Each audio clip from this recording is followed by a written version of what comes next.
رئیس نمایندگی این خدمات اجرا در ولایت سوخت به قلابی برآمدن از حد وکالت منصبی و تصرف پول و مال گمانزد شده است. در آژانسی مبارزه با فساد گفتند که به ضد شهرزاد حسنزاده پرونده جنایی باز کردند، ولی خودش با شرط بیرون نرفتن از جای اقامت در آزادی است. تماس‌های ما با شهرزاد حسنزاده بی‌نتیجه بوده و موقعش به اتهام معلوم نیست.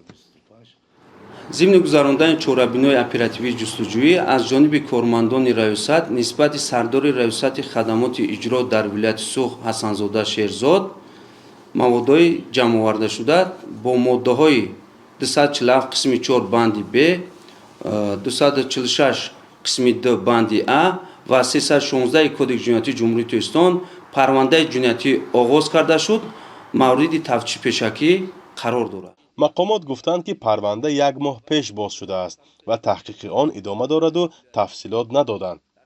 ناروشن است که منظور از قلابی برآمدن از حد وکالت‌های منصبی و تصرف پول و مال چیست. شهرزاد حسنزاده قریب 1 سال پیش به منصب سردار ریاستی خدمات اجرا در ولایت سوخت تعیین شده بود و در نیم ساله اول سال 2025 نشست خبری دایر کرد، اما در جنبست سال با روزنامه‌نگاران روبرو نشد.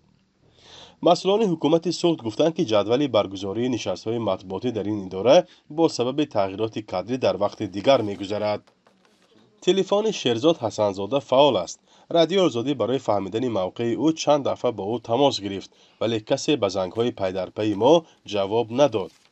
خدمات اجرا در تاجیکستان که حالا یک نماینده‌اش به 3 بند قانون جنایی متهم می‌شود، 8 سال پیش به کار سر کرد.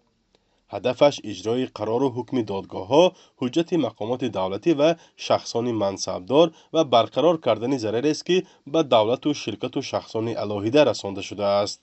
بار اول نیست که بعضی از منصبداران در تاجیکستان به طور رسمی به جنایت متهم می‌شوند. قلابی، ساختکاری حجت یا برآمدن از حد وکالت‌های منصبی از جمله اتهام‌های معمول علیه آنهاست. تاکنون برخی با همین دلیل بازداشت و زندانی شده، برخی دیگر با پرداخت جبران از جوابگری آزاد گشتند.